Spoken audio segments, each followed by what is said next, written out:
ಓಂ ಶಾಂತಿ. ತಾರೀಕು 28/1/2026 ಪ್ರಾತಃ ಮುರಳಿ. ಮಧುರ ಮಕ್ಕಳೇ, ನೀವು ಮಕ್ಕಳನ್ನು ವಿಶ್ವದ ಮಾಲೀಕರನ್ನಾಗಿ ಮಾಡಲು ಅತಿ ಪ್ರಿಯ ಶಿವ ತಂದೆಯು ಬಂದಿದ್ದಾರೆ. ನೀವು ಅವರ ಶ್ರೀಮತದಂತೆ ನಡೆಯಿರಿ. ಪ್ರಶ್ನೆ: ಮನುಷ್ಯರು ಪರಮಾತ್ಮನ ಬಗ್ಗೆ ಯಾವ ಎರಡು ಮಾತುಗಳನ್ನು ಒಂದು ಇನ್ನೊಂದಕ್ಕಿಂತ ಭಿನ್ನವಾಗಿ ಹೇಳುತ್ತಾರೆ?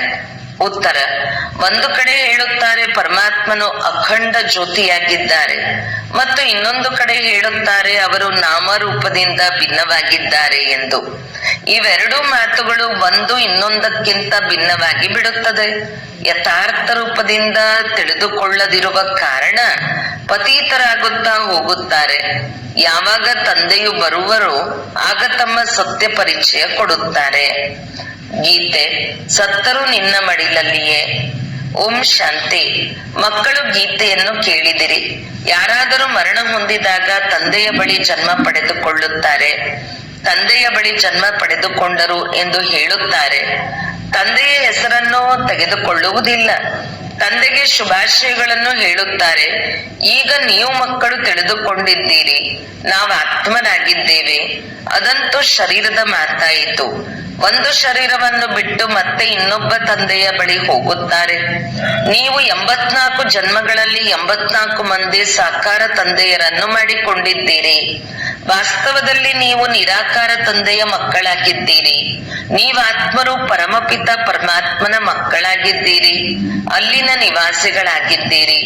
ಯಾವುದಕ್ಕೆ ನಿರ್ವಾಣಧಾಮ ಅಥವಾ ಶಾಂತಿಧಾಮವೆಂದು ಹೇಳುತ್ತಾರೆ. ಮೂಲತಃ ನೀವು ಅಲ್ಲಿನ ನಿವಾಸಿಗಳಾಗಿದ್ದೀರಿ. ತಂದೆಯೂ ಸಹ ಅಲ್ಲಿಯೇ ಇರುತ್ತಾರೆ. ಇಲ್ಲಿ ಬಂದು ನೀವು ಲೌಕಿಕ ತಂದೆಯ ಮಕ್ಕಳಾಗುತ್ತೀರಿ. ಅನಂತರ ಆ ತಂದೆಯನ್ನೇ ಮರೆತು ಬಿಡುತ್ತೀರಿ. ಸತ್ಯಯುಗದಲ್ಲಿಯೂ ಸಹ ನೀವು ಸುಖಿಯಾಗಿ ಬಿಡುತ್ತೀರಿ. ಆದ್ದರಿಂದ ಆ ಪಾರಲೌಕಿಕ ತಂದೆಯನ್ನು ಮರೆತು ಹೋಗುತ್ತೀರಿ. ಸುಖದಲ್ಲಿ ಆ ತಂದೆಯನ್ನು ಯಾರು ಸ್ಮರಣೆ ಮಾಡುವುದಿಲ್ಲ. ದುಃಖದಲ್ಲಿ ಸ್ಮರಣೆ ಮಾಡುತ್ತಾರೆ ಮತ್ತು ಆತ್ಮವೇ ನೆನಪು ಮಾಡುತ್ತದೆ. ಲೌಕಿಕ ತಂದೆಯನ್ನು ನೆನಪು ಮಾಡಿದಾಗ ಬುದ್ಧಿಯು ಶರೀರದ ಕಡೆ ಇರುತ್ತದೆ. ಈ ತಂದೆಯು ಬ್ರಹ್ಮ ಅವರನ್ನು ನೆನಪು ಮಾಡಿದಾಗ ಓ ಬಾಬಾ ಎಂದು ಹೇಳುತ್ತಾರೆ. ಇಬ್ಬರು ತಂದೆಯರೇ ಆಗಿದ್ದಾರೆ. ಸರಿಯಾದ ಶಬ್ದವು ಬಾಬಾ ಎಂದಾಗಿದೆ. ಅವರು ಸಹ ತಂದೆ, ಇವರು ತಂದೆಯಾಗಿದ್ದಾರೆ. ಆತ್ಮವೇ ಆ ಆತ್ಮಿಕ ತಂದೆಯನ್ನು ನೆನಪು ಮಾಡುತ್ತದೆ. ಆಗ ಬುದ್ಧಿಯು ಅಲ್ಲಿಗೆ ಹೊರಟು ಹೋಗುತ್ತದೆ. ಇದನ್ನು ತಂದೆಯು ಕುಳಿತು ಮಕ್ಕಳಿಗೆ ತಿಳಿಸಿಕೊಡುತ್ತಾರೆ. ಈಗ ನೀವು ಇದನ್ನು ತಿಳಿದುಕೊಂಡಿದ್ದೀರಿ. ತಂದೆಯು ಬಂದಿದ್ದಾರೆ, ನಮ್ಮನ್ನು ತನ್ನವರನ್ನಾಗಿ ಮಾಡಿಕೊಂಡಿದ್ದಾರೆ. ತಂದೆಯು ತಿಳಿಸುತ್ತಾರೆ, ಮೊಟ್ಟ ಮೊದಲು ನಾನು ನಿಮ್ಮನ್ನು ಸ್ವರ್ಗದಲ್ಲಿ ಕಳುಹಿಸಿದೆನು. ನೀವು ಬಹಳ ಬಹಳ ಸಾಹುಕಾರರಾಗಿದ್ದೀರಿ. ನಂತರ ಡ್ರಾಮಾನುಸಾರ 84 ಜನ್ಮಗಳನ್ನು ಪಡೆದುಕೊಂಡು ನೀವೀಗ ದುಃಖಿಯಾಗಿದ್ದೀರಿ. ಈಗ ಡ್ರಾಮಾನುಸಾರ ಹಳೆಯ ಪ್ರಪಂಚವು ಸಮಾಪ್ತಿಯಾಗಬೇಕು. ನೀವಾತ್ಮ ಮತ್ತು ಶರೀರ ರೂಪಿ ವಸ್ತ್ರವು ಸತೋಪ್ರಧಾನವಾಗಿತ್ತು. ನಂತರ ಆತ್ಮವು ಸತ್ಯಯುಗದಿಂದ ತ್ರೇತಾಯುಗಕ್ಕೆ ಬಂದಾಗ ಶರೀರವೂ ಸಹ ಬೆಳ್ಳಿಯ ಸಮಾನ ಆಯಿತು. ನಂತರ ದ್ವಾಪರದಲ್ಲಿ ತಾಮ್ರದಂತಾಯಿತು. ಈಗಂತೂ ನೀವಾತ್ಮರು ಸಂಪೂರ್ಣ ಪತಿತರಾಗಿ ಬಿಟ್ಟಿದ್ದೀರಿ. ಆದ್ದರಿಂದ ಶರೀರವು ಪತಿತವಾಗಿದೆ. ಹೀಗೆ 14 ಕ್ಯಾರೆಟಿನ ಚಿನ್ನವನ್ನು ಯಾರು ಇಷ್ಟಪಡುವುದಿಲ್ಲ, ಕಪ್ಪಾಗಿ ಬಿಡುತ್ತದೆ. ನೀವು ಸಹ ಈಗ ಕಪ್ಪು ಕಬ್ಬಿಣ ಸಮಾನರಾಗಿ ಬಿಟ್ಟಿದ್ದೀರಿ. ಈಗ ಯಾವ ಆತ್ಮ ಮತ್ತು ಶರೀರ ಇಷ್ಟು ಕಪ್ಪಾಗಿದೆಯೋ ಅದು ಮತ್ತೆ ಹೇಗೆ ಸ್ವಚ್ಛವಾಗುವುದು? ಆತ್ಮವು ಪವಿತ್ರವಾದಾಗ ಶರೀರವು ಪವಿತ್ರವಾದದ್ದೇ ಸಿಗುವುದು. ಅಂದ ಮೇಲೆ ಅದು ಪವಿತ್ರ ಹೇಗಾಗುವುದು? ಗಂಗಾ ಸ್ನಾನ ಮಾಡುವುದರಿಂದ ಆಗುವುದಿಲ್ಲ. ಇಲ್ಲ, ಹೇ ಪತೀತ ಪಾವನ ಎಂದು ಕರೆಯುತ್ತಾರೆ. ಆತ್ಮವು ಈ ಎಲ್ಲಾ ರೀತಿ ಹೇಳುತ್ತದೆ. ಹೇ ಬಾಬಾ ಎಂದು ಹೇಳಿದಾಗ ಬುದ್ಧಿಯು ಪಾರಲೌಕಿಕ ತಂದೆಯ ಕಡೆ ಹೊರಟು ಹೋಗುತ್ತದೆ. ನೋಡಿ, ಬಾಬಾ ಶಬ್ದವೇ ಎಷ್ಟು ಮಧುರವಾಗಿದೆ. ಭಾರತದಲ್ಲಿಯೇ ಬಾಬಾ ಬಾಬಾ ಎಂದು ಹೇಳುತ್ತಾರೆ. ನೀವೀಗ ಆತ್ಮಾಭಿಮಾನಿಯಾಗಿ ತಂದೆಯ ಮಕ್ಕಳಾಗಿದ್ದೀರಿ. ತಂದೆಯು ತಿಳಿಸುತ್ತಾರೆ, ನಾನು ನಿಮ್ಮನ್ನು ಸ್ವರ್ಗಕ್ಕೆ ಕಳಿಸಿದ್ದೆನು. ಹೊಸ ಶರೀರವನ್ನು ಧಾರಣೆ ಮಾಡಿದ್ದೀರಿ. ಮತ್ತೆ ನೀವೀಗ ಏನಾಗಿ ಬಿಟ್ಟಿದ್ದೀರಿ? ಈ ಮಾತುಗಳನ್ನು ಯಾವಾಗಲೂ ಅಂತರ್ಯದಲ್ಲಿ ಸ್ಮರಣೆ ಮಾಡುತ್ತಿರಬೇಕು. ತಂದೆಯನ್ನು ನೆನಪು ಮಾಡಬೇಕು. ಹೇ ತಂದೆಯೇ, ನಾವು ಆತ್ಮರು ಪತೀತರಾಗಿ ಬಿಟ್ಟಿದ್ದೇವೆ, ಈಗ ತಾವು ಬಂದು ಪಾವನ ಮಾಡಿ ಎಂದು ನೆನಪು ಮಾಡುತ್ತಾರಲ್ಲವೇ. ಡ್ರಾಮಾದಲ್ಲಿಯೂ ಈ ಪಾತ್ರವಿದೆ, ಆದ್ದರಿಂದ ಕರೆಯುತ್ತಾರೆ. ಡ್ರಾಮಾ ಪ್ಲಾನ್ ಅನುಸಾರ ಹಳೆಯ ಪ್ರಪಂಚದಿಂದ ಯಾವಾಗ ಹೊಸ ಪ್ರಪಂಚ ಆಗಬೇಕೋ ಆಗಲೇ ನಾನು ಬರುತ್ತೇನೆ ಅಂದ ಮೇಲೆ ಅವಶ್ಯಕವಾಗಿ ಸಂಗಮದಲ್ಲಿಯೇ ಬರುತ್ತಾರಲ್ಲವೇ. ನೀವು ಮಕ್ಕಳಿಗೆ ನಿಶ್ಚಯವಿದೆ, ಅತಿ ಪ್ರಿಯ ತಂದೆಯಾಗಿದ್ದಾರೆ. ಮಧುರ, ಅತಿ ಮಧುರ, ಮಧುರಾತಿ ಮಧುರ ಎಂದು ಹೇಳುತ್ತಾರೆ. ಅಂದ ಮೇಲೆ ಈಗ ಮಧುರ ಯಾರು? ಲೌಕಿಕ ಸಂಬಂಧದಲ್ಲಿ ಮೊದಲು ತಂದೆಯಾಗಿದ್ದಾರೆ. ಯಾರು ಜನ್ಮ ಕೊಡುತ್ತಾರೆ, ನಂತರ ಶಿಕ್ಷಕರು, ಅವರು ಒಳ್ಳೆಯವರಿರುತ್ತಾರೆ. ಅವರಿಂದ ಓದಿ ಪದವಿಯನ್ನು ಪಡೆಯುತ್ತೀರಿ. ಜ್ಞಾನವು ಆದಾಯದ ಮೂಲವೆಂದು ಹೇಳಲಾಗುತ್ತದೆ. ಜ್ಞಾನವು ತಿಳುವಳಿಕೆಯಾಗಿದೆ, ಯೋಗವು ನೆನಪಾಗಿದೆ. ಅಂದಾಗ ಬೇಹದ್ದಿನ ತಂದೆಯು ಯಾರು ನಿಮ್ಮನ್ನು ಸ್ವರ್ಗದ ಮಾಲೀಕರನ್ನಾಗಿ ಮಾಡುತ್ತಿದ್ದರೋ ಅವರನ್ನು ನೀವೀಗ ಮರೆತು ಬಿಟ್ಟಿದ್ದೀರಿ. ಶಿವ ತಂದೆಯು ಹೇಗೆ ಬಂದರು ಎಂಬುದು ಯಾರಿಗೂ ತಿಳಿದಿಲ್ಲ. ಚಿತ್ರಗಳಲ್ಲಿಯೂ ಸ್ಪಷ್ಟವಾಗಿ ತೋರಿಸಲಾಗಿದೆ. ಶಿವ ತಂದೆಯು ಬ್ರಹ್ಮಾರವರ ಮೂಲಕ ಸ್ಥಾಪನೆ ಮಾಡಿಸುತ್ತಾರೆ. ರಾಜಯೋಗವನ್ನು ಕೃಷ್ಣನು ಹೇಗೆ ಕಲಿಸುವರು? ರಾಜಯೋಗವನ್ನು ಕಲಿಸುವುದೇ ಸತ್ಯಯುಗಕ್ಕಾಗಿ ಅಂದ ಮೇಲೆ ಅವಶ್ಯಕವಾಗಿ ಸಂಗಮ ಯುಗದಲ್ಲಿ ತಂದೆಗೆ ಕಲಿಸಿರಬೇಕು. ಸತ್ಯಯುಗದ ಸ್ಥಾಪನೆ ಮಾಡುವವರು ತಂದೆಯಾಗಿದ್ದಾರೆ. ಶಿವ ತಂದೆಯು ಇವರ ಮೂಲಕ ಮಾಡಿಸುತ್ತಾರೆ. ಮಾಡಿಸುವವರಲ್ಲವೇ. ಮನುಷ್ಯರಂತೂ ತ್ರಿಮೂರ್ತಿ ಬ್ರಹ್ಮನೆಂದು ಹೇಳಿಬಿಡುತ್ತಾರೆ. ಆದರೆ ಶ್ರೇಷ್ಠಾತಿ ಶ್ರೇಷ್ಠನು ಶಿವ ಅಲ್ಲವೇ. ಬ್ರಹ್ಮನು ಸಾಕಾರಿ, ಇವರು ನಿರಾಕಾರಿಯಾಗಿದ್ದಾರೆ. ಸೃಷ್ಟಿಯು ಇಲ್ಲಿಯೇ ಇದೆ. ಈ ಸೃಷ್ಟಿಯದೇ ಚಕ್ರವಾಗಿದೆ. ಅದು ಸುತ್ತುತ್ತಿರುತ್ತದೆ, ಪುನರಾವರ್ತನೆಯಾಗುತ್ತಿರುತ್ತದೆ. ಸೂಕ್ಷ್ಮವತನದ ಚಕ್ರವೆಂದು ಗಾಯನವಿಲ್ಲ. ಮನುಷ್ಯ ಸೃಷ್ಟಿಯ ಚರಿತ್ರೆ ಭೂಗೋಳವೇ ಪರಿವರ್ತನೆಯಾಗುತ್ತದೆ. ಸೂಕ್ಷ್ಮವತನದಲ್ಲಿ ಯಾವುದೇ ಚಕ್ರ ಇತ್ಯಾದಿ ಇರುವುದಿಲ್ಲ. ವಿಶ್ವದ ಇತಿಹಾಸ ಭೂಗೋಳವು ಪುನರಾವರ್ತನೆ ಎಂದು ಗಾಯನವಿದೆ. ಅದು ಇಲ್ಲಿಯ ಕಲಿಯುಗವನ್ನು ಸತ್ಯಯುಗವನ್ನಾಗಿ ಯಾರು ಮಾಡುವರು? ನರಕವಾಸಿಗಳನ್ನು ಸ್ವರ್ಗವಾಸಿಗಳನ್ನಾಗಿ ಮಾಡಲು ತಂದೆಯು ಸಂಗಮ ಯುಗದಲ್ಲಿ ಬರುತ್ತಾರೆ. ಇದಂತೂ ಸರ್ವಶಕ್ತಿವಂತ ತಂದೆಯ ಸರ್ಕಾರವಾಗಿದೆ. ಜೊತೆಯಲ್ಲಿ ಧರ್ಮರಾಜನು ಇದ್ದಾರೆ. ನಾನು ನಿರ್ಗುಣನಲ್ಲಿ ಯಾವುದೇ ಗುಣ ಇಲ್ಲವೆಂದು ಆತ್ಮವು ಹೇಳುತ್ತದೆ. ಯಾವುದೇ ದೇವತೆಯ ಮುಂದೆ ಹೋಗುತ್ತಾರೆಂದರೆ ಅವರ ಮುಂದೆ ಹೀಗೆ ಹೇಳುತ್ತಾರೆ. ವಾಸ್ತವದಲ್ಲಿ ಈ ರೀತಿ ತಂದೆಗೆ ಹೇಳಬೇಕು. ತಂದೆಯನ್ನು ಬಿಟ್ಟು ಬಂದು ಸಹೋದರರನ್ನು, ದೇವತೆಗಳನ್ನು ಹಿಡಿದುಕೊಂಡಿದ್ದಾರೆ. ಈ ದೇವತೆಗಳು ಸಹೋದರರಾದರಲ್ಲವೇ. ಸಹೋದರರಿಂದ ಏನೂ ಸಿಗುವುದಿಲ್ಲ. ಸಹೋದರರ ಪೂಜೆ ಮಾಡುತ್ತಾ ಮಾಡುತ್ತಾ ಕೆಳಗಿಳಿಯುತ್ತಾ ಬಂದಿದ್ದಾರೆ. ನೀವೀಗ ತಿಳಿದುಕೊಂಡಿದ್ದೀರಿ, ತಂದೆಯು ಬಂದಿದ್ದಾರೆ, ಅವರಿಂದ ನಮಗೆ ಆಸ್ತಿಯು ಸಿಗುತ್ತದೆ. ಮನುಷ್ಯರು ತಂದೆಯನ್ನೇ ತಿಳಿದುಕೊಂಡಿಲ್ಲ. ಸರ್ವವ್ಯಾಪಿ ಎಂದು ಹೇಳಿಬಿಡುತ್ತಾರೆ. ಇನ್ನು ಕೆಲವರು ತಂದೆಯು ಅಖಂಡ ಜ್ಯೋತಿ ತತ್ವ ಎಂದು ಹೇಳುತ್ತಾರೆ. ತಂದೆಯು ನಾಮರೂಪದಿಂದ ಭಿನ್ನವೆಂದು ಕೆಲವರು ಹೇಳುತ್ತಾರೆ. ಯಾವಾಗ ಅಖಂಡ ಜ್ಯೋತಿ ಸ್ವರೂಪನಾಗಿದ್ದಾರೆ ಎಂದ ಮೇಲೆ ಮತ್ತೆ ಅವರು ನಾಮರೂಪದಿಂದ ಭಿನ್ನವೆಂದು ಹೇಗೆ ಹೇಳುತ್ತೀರಿ? ತಂದೆಯನ್ನು ತಿಳಿದುಕೊಳ್ಳದಿರುವ ಕಾರಣದಿಂದಲೇ ಪತೀತರಾಗಿ ಬಿಟ್ಟಿದ್ದಾರೆ. ತಮೋಪ್ರಧಾನರು ಆಗಲೇಬೇಕು. ಮತ್ತೆ ಯಾವಾಗ ತಂದೆಯು ಬರುತ್ತಾರೆಯೋ ಆಗ ಎಲ್ಲರನ್ನೂ ಸತೋಪ್ರಧಾನರನ್ನಾಗಿ ಮಾಡುತ್ತಾರೆ. ಆತ್ಮಗಳು ನಿರಾಕಾರಿ ಪ್ರಪಂಚದಲ್ಲಿ ತಂದೆಯ ಜೊತೆ ಇರುತ್ತಾರೆ. ನಂತರ ಇಲ್ಲಿ ಸತೋ ರಜೋ ತಮೋದಲ್ಲಿ ಬಂದು ಪಾತ್ರವನ್ನು ಅಭಿನಯಿಸುತ್ತಾರೆ. ಆತ್ಮವೇ ತಂದೆಯನ್ನು ನೆನಪು ಮಾಡುತ್ತದೆ. ತಂದೆಯು ಬರುತ್ತಾರೆ, ನಾನು ಬ್ರಹ್ಮನ ತನುವಿನ ಆಧಾರ ಪಡೆದುಕೊಳ್ಳುತ್ತೇನೆಂದು ಹೇಳುತ್ತಾರೆ. ಇದು ಭಾಗ್ಯಶಾಲಿ ರಥವಾಗಿದೆ. ಆತ್ಮವು ರಥವಿಲ್ಲದೆ ಇರುವುದಿಲ್ಲ. ಈಗ ನೀವು ಮಕ್ಕಳಿಗೆ ತಿಳಿಸಲಾಗಿದೆ. ಇದು ಜ್ಞಾನದ ಮಳೆಯಾಗಿದೆ, ತಿಳುವಳಿಕೆಯಾಗಿದೆ. ಇದರಿಂದೇನು ಆಗುತ್ತದೆ? ಪತೀತ ಪ್ರಪಂಚದಿಂದ ಪಾವನ ಪ್ರಪಂಚವಾಗುತ್ತದೆ. ಈ ಗಂಗಾ ಜಮುನಾ ಸತ್ಯಯುಗದಲ್ಲಿಯೂ ಇರುತ್ತದೆ. ಕೃಷ್ಣನು ಜಮುನಾ ನದಿಯ ತೀರದಲ್ಲಿ ಆಟವಾಡುತ್ತಾನೆಂದು ಹೇಳುತ್ತಾರೆ, ಆದರೆ ಈ ರೀತಿಯ ಮಾತೇನೂ ಇಲ್ಲ. ಕೃಷ್ಣನಂತೂ ಸತ್ಯಯುಗದ ರಾಜಕುಮಾರನಾಗಿದ್ದಾನೆ.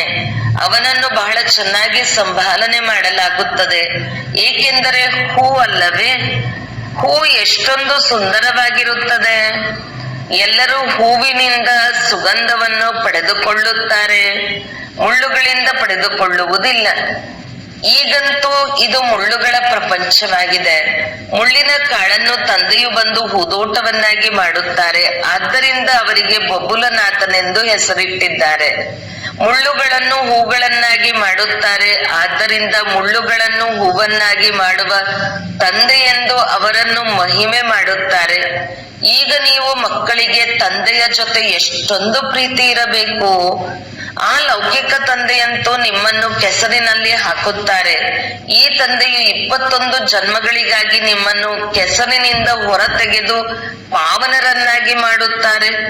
ಅವರು ನಿಮ್ಮನ್ನು ಪತಿತರನ್ನಾಗಿ ಮಾಡುತ್ತಾರೆ. ಆದ್ದರಿಂದ ಲೌಕಿಕ ತಂದೆ ಇದ್ದರೂ ಕೂಡ ಆತ್ಮವು ಪಾರಲೌಕಿಕ ತಂದೆಯನ್ನು ನೆನಪು ಮಾಡುತ್ತದೆ. ನೀವೀಗ ತಿಳಿದುಕೊಂಡಿದ್ದೀರಿ, ಅರ್ಧಕಲ್ಪ ತಂದೆಯನ್ನು ನೆನಪು ಮಾಡುತ್ತೀರಿ. ತಂದೆಯು ಅವಶ್ಯಕವಾಗಿ ಬರುತ್ತಾರೆ. ಶಿವ ಜಯಂತಿಯನ್ನು ಆಚರಿಸುತ್ತಾರಲ್ಲವೇ? ನೀವು ತಿಳಿದುಕೊಂಡಿದ್ದೀರಿ, ನಾವು ಬೇಹದ್ದಿನ ತಂದೆಯ ಮಕ್ಕಳಾಗಿದ್ದೇವೆ. ಈಗ ನಮ್ಮ ಸಂಬಂಧ ಅವರೊಂದಿಗೆ ಇದೆ ಮತ್ತು ಲೌಕಿಕದೊಂದಿಗೆ ಇದೆ. ಪಾರಲೌಕಿಕ ತಂದೆಯನ್ನು ನೆನಪು ಮಾಡುವುದರಿಂದ ನೀವು ಪಾವನರಾಗುತ್ತೀರಿ. ಆತ್ಮಕ್ಕೆ ಗೊತ್ತಿದೆ, ಅವರು ನಮ್ಮ ಲೌಕಿಕ ತಂದೆ, ಇವರು ಪರಲೌಕಿಕ ತಂದೆಯಾಗಿದ್ದಾರೆ. ಭಕ್ತಿ ಮಾರ್ಗದಲ್ಲಿಯೂ ಇದು ಆತ್ಮಕ್ಕೆ ತಿಳಿದಿರುತ್ತದೆ. ಆದ್ದರಿಂದಲೇ ಹೇ ಭಗವಂತ, ಓ ಗಾಡ್ ಫಾದರ್ ಎಂದು ಹೇಳುತ್ತಾರೆ.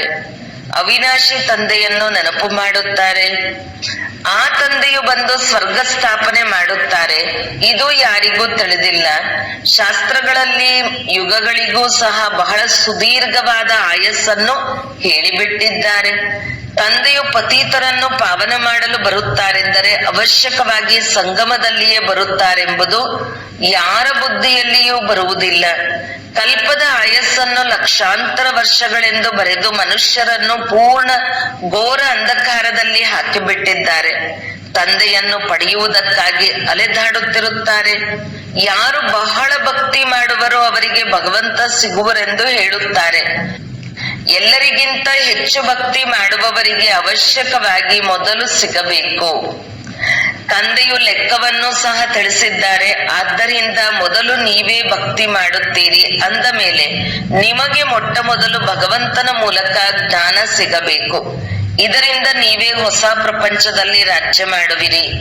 ಬೇಹದ್ದಿನ ತಂದೆಯು ನೀವು ಮಕ್ಕಳಿಗೆ ಜ್ಞಾನ ಕೊಡುತ್ತಿದ್ದಾರೆ. ಇದರಲ್ಲಿ ಯಾವುದೇ ಕಷ್ಟದ ಮಾತಿಲ್ಲ. ತಂದೆಯು ತಿಳಿಸುತ್ತಾರೆ, ನೀವು ಅರ್ಧಕಲ್ಪ ನೆನಪು ಮಾಡಿದ್ದೀರಿ, ಆಗ ನಾನು ಬಂದು ಸುಖಿಯನ್ನಾಗಿ ಮಾಡುತ್ತೇನೆ. ನೀವೀಗ ಬಹಳ ದೊಡ್ಡ ವ್ಯಕ್ತಿಯಾಗುತ್ತೀರಿ. ನೋಡಿ, ಮುಖ್ಯಮಂತ್ರಿ, ಪ್ರಧಾನಮಂತ್ರಿ ಮೊದಲಾದವರ ಬಂಗಲೆಗಳು ಎಷ್ಟು ಸುಂದರವಾಗಿರುತ್ತದೆ. ಅಲ್ಲಿನ ಹೂಗಳು, ಪೀಠೋಪಕರಣಗಳು ಎಲ್ಲವೂ ಸುಂದರವಾಗಿರುತ್ತದೆ. ಆದರೆ ಇದಕ್ಕಿಂತಲೂ ಎಷ್ಟು ದೊಡ್ಡ ವ್ಯಕ್ತಿ, ದೇವತೆಗಳಾಗುತ್ತೀರಿ. ದೈವಿ ಗುಣವುಳ್ಳ ದೇವತೆಗಳು, ಸ್ವರ್ಗದ ಮಾಲೀಕರಾಗುತ್ತೀರಿ. ಅಲ್ಲಿ ನಿಮಗಾಗಿ ವಜ್ರ ವೈಡೂರ್ಯಗಳ ಮಹಲುಗಳಿರುತ್ತವೆ. ಅಲ್ಲಿ ನಿಮ್ಮ ಪೀಠೋಪಕರಣಗಳು ಚಿನ್ನದಿಂದ ಮಾಡಲ್ಪಟ್ಟ ಬಹಳ ಸುಂದರವಾಗಿರುತ್ತವೆ. ಇಲ್ಲಂತೂ ಉಯ್ಯಾಲೆ ಇತ್ಯಾದಿಗಳೆಲ್ಲವೂ ಬಹಳ ಕನಿಷ್ಠ ಮಟ್ಟದ್ದಾಗಿದೆ.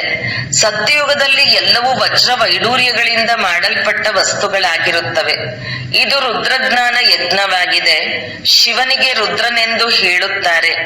ಯಾವಾಗ ಭಕ್ತಿ ಪೂರ್ಣವಾಗುವುದೋ ಅನಂತರ ಭಗವಂತನು ರುದ್ರ ಯಜ್ಞವನ್ನು ರಚಿಸುತ್ತಾರೆ. ಸತ್ಯಯುಗದಲ್ಲಿ ಯಜ್ಞ ಅಥವಾ ಭಕ್ತಿಯ ಮಾತೆ ಇರುವುದಿಲ್ಲ. ಈ ಸಮಯದಲ್ಲಿಯೇ ತಂದೆಯು ಈ ಅವಿನಾಶಿ ರುದ್ರಜ್ಞಾನ ಯಜ್ಞವನ್ನು ರಚಿಸುತ್ತಾರೆ. ನಂತರದಲ್ಲಿ ಇದರ ಗಾಯನವು ನಡೆಯುತ್ತದೆ.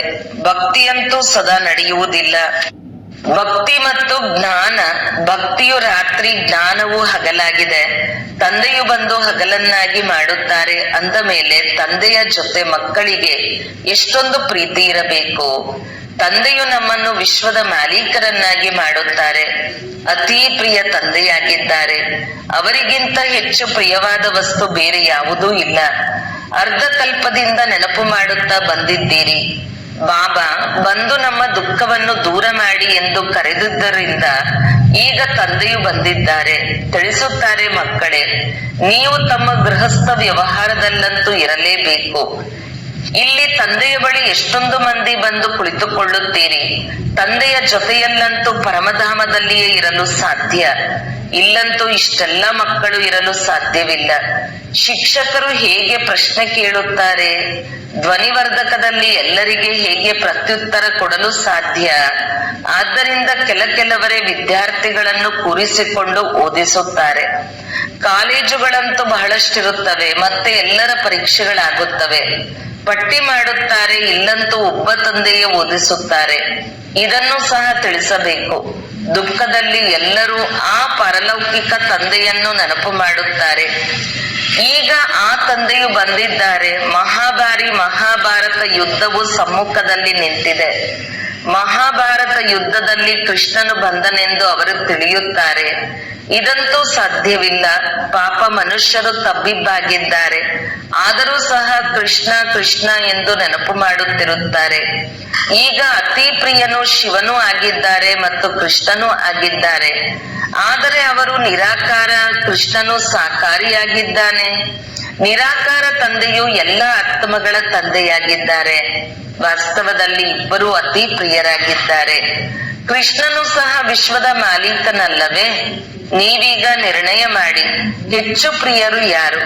ಶಿವ ತಂದೆಯೇ ಆ ರೀತಿ ಯೋಗ್ಯರನ್ನಾಗಿ ಮಾಡುತ್ತಾರಲ್ಲವೇ? ಕೃಷ್ಣನೇನು ಮಾಡುತ್ತಾನೆ?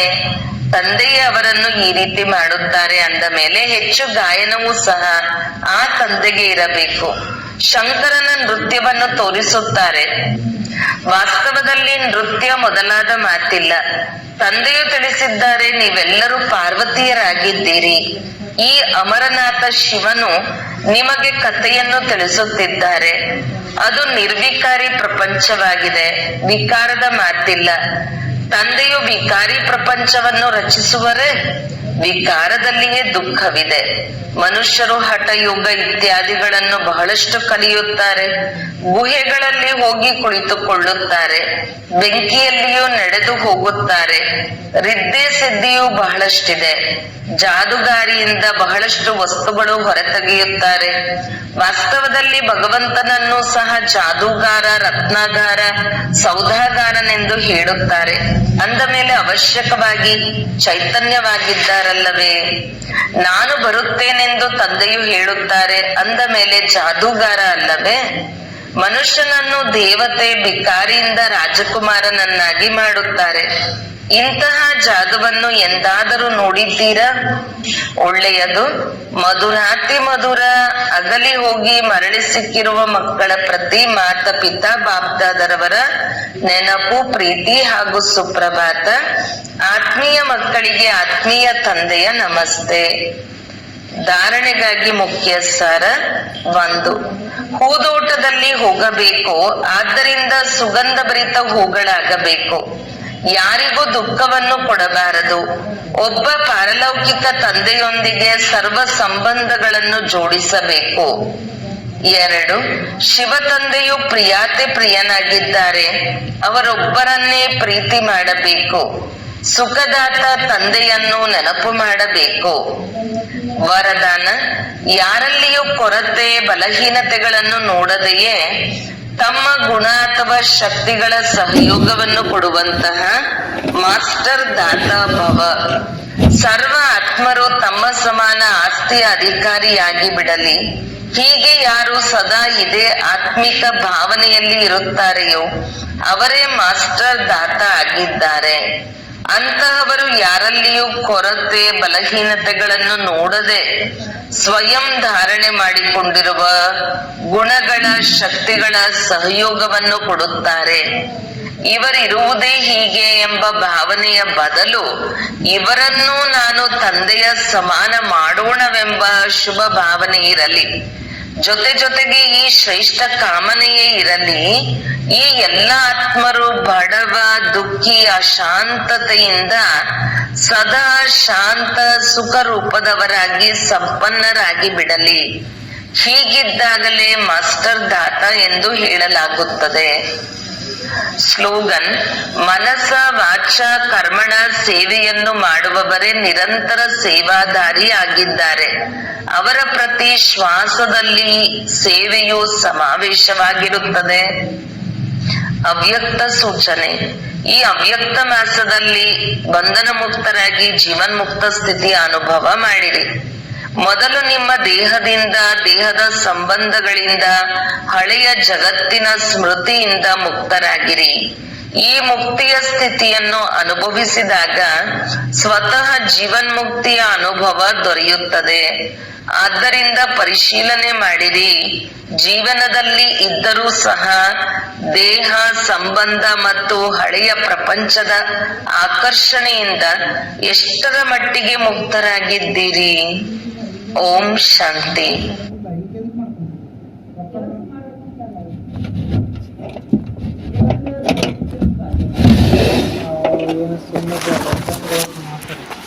ಏನು ಮಾಡೋದಿಲ್ಲ.